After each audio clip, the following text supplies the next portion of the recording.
Hey, how you guys doing? Gonna get into this drop.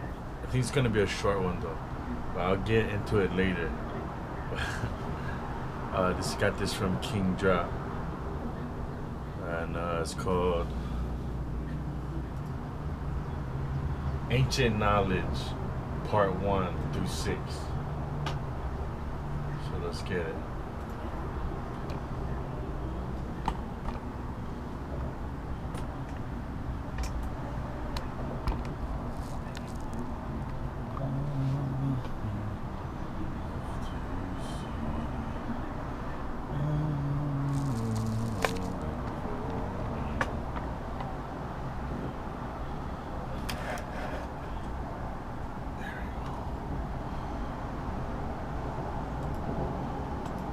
Spiritualized.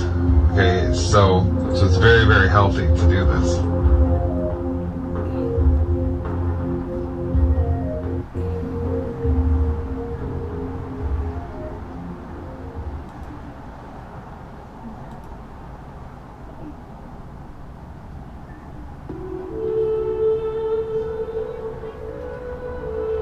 And did you believe in God?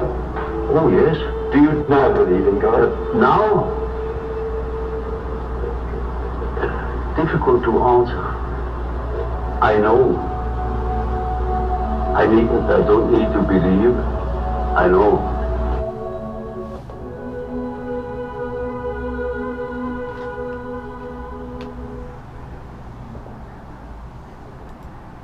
The things that they allegedly compose, whether it's I like to, and philosophical reasoning. Obligation to leave time and space alone. And philosophical about myself and just knowing the.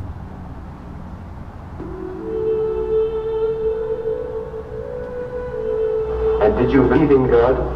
Oh yes. Do you now believe in God? Now? Difficult to answer. I know.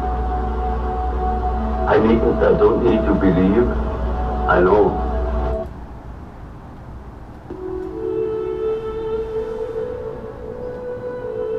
And did you believe in God? Oh yes. Do you now believe in God? Now? Difficult to answer. I know. I don't need to believe. I know.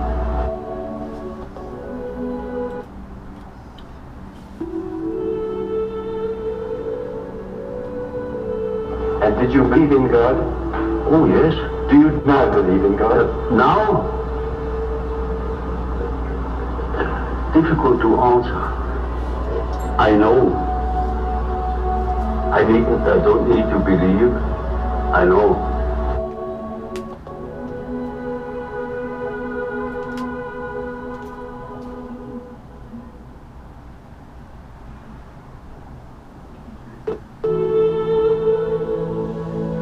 You know, there are these peculiar faculties of the psyche, that it isn't entirely confined to space and time. And these facts show that the psyche, in part at least, is not dependent upon these confinements. And then what? When the psyche is not under that obligation to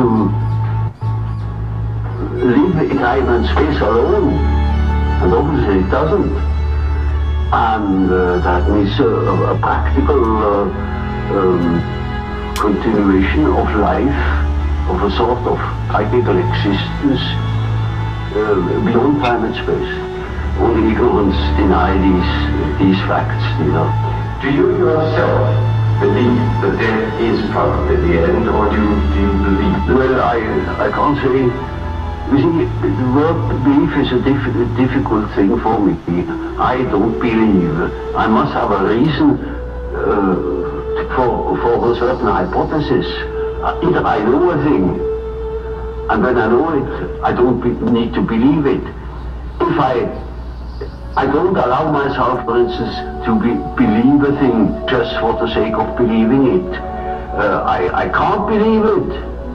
But when there are sufficient reasons for a certain hypothesis, I shall accept these reasons, naturally. Well, now, you told us that we should regard death as being a... Sufficient reasons for a certain hypothesis, I shall accept these. Sufficient reasons for a certain hypothesis, I shall accept these. Sufficient reasons for a certain hypothesis, I shall accept these reasons, naturally. Well, now, you told us that we should regard death as being a goal, yes, and that to shrink away from it is to evade life and yes, life purposes. yes. What advice would you give to people in their later life to enable them to do this, when most of them must in fact believe that death is the end of everything? When he is afraid, when he doesn't look forward, he looks back, he petrifies, he gets stiff and he dies before his time. Petrifies, he gets stiff and he dies before his time. Petrifies, he gets stiff and he dies before his time. When he is living on, looking forward to the great adventure that is ahead, then he lives. And that is about what the unconscious is intending to do. Of course, it's quite obvious that we are all going to die, and this is the sad finale of everything. But nevertheless, there is something in us that doesn't believe it, apparently. But this is merely a fact, a psychological fact. Doesn't mean to me that it proves something. It is simply so.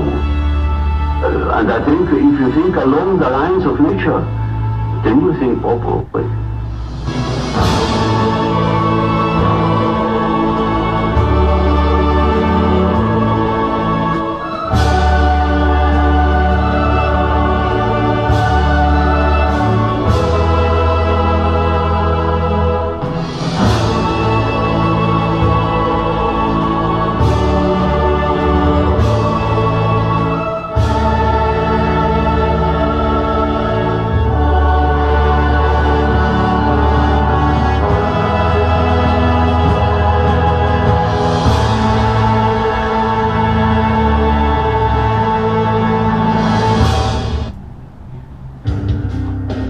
It's the greatest to our knowledge.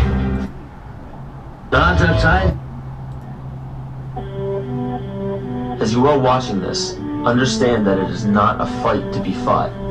It is not a war to be waged. No gun rights have to be exercised. Not a finger has to be lifted.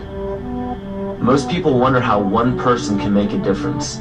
They ask that if all this is so simple and this information is available, why hasn't someone else conquered their fears and changed the world for everyone else?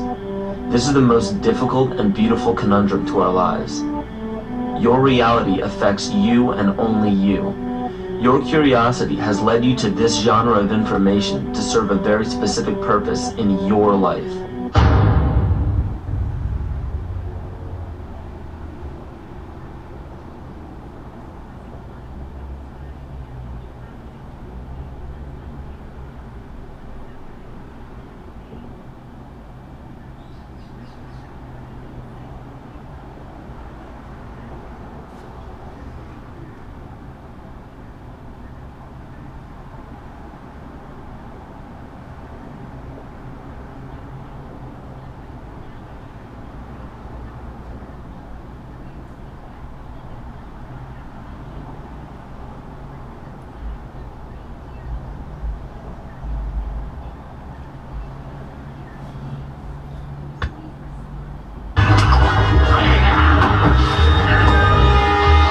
So who is in control? Huh? Are you?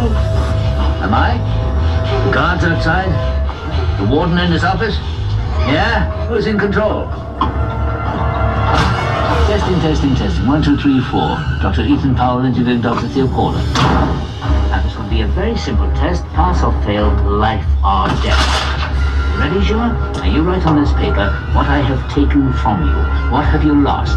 Write it! Write it! Wrong! Never had control. You only thought you had it. An illusion, tabby bourgeois. What do you control? For sure, huh? The volume in your stereo, the air conditioning in your car? What else? What else? Another chance. You were nervous. Too much pressure. Try again. What have you lost? What did I take? Write it. Write it!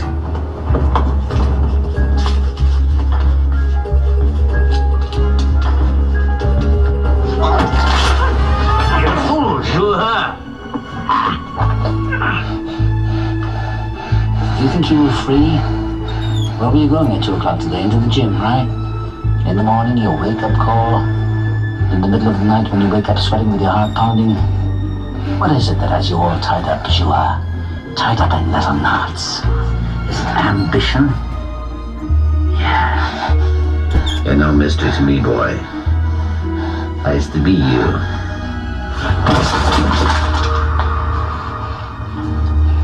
Okay. One last chance. You think I won't do it? That's one psychiatrist less to the world. I'm already deep in the pit, so what can they do to me? Last try. Get it right. What have you lost? What did I take?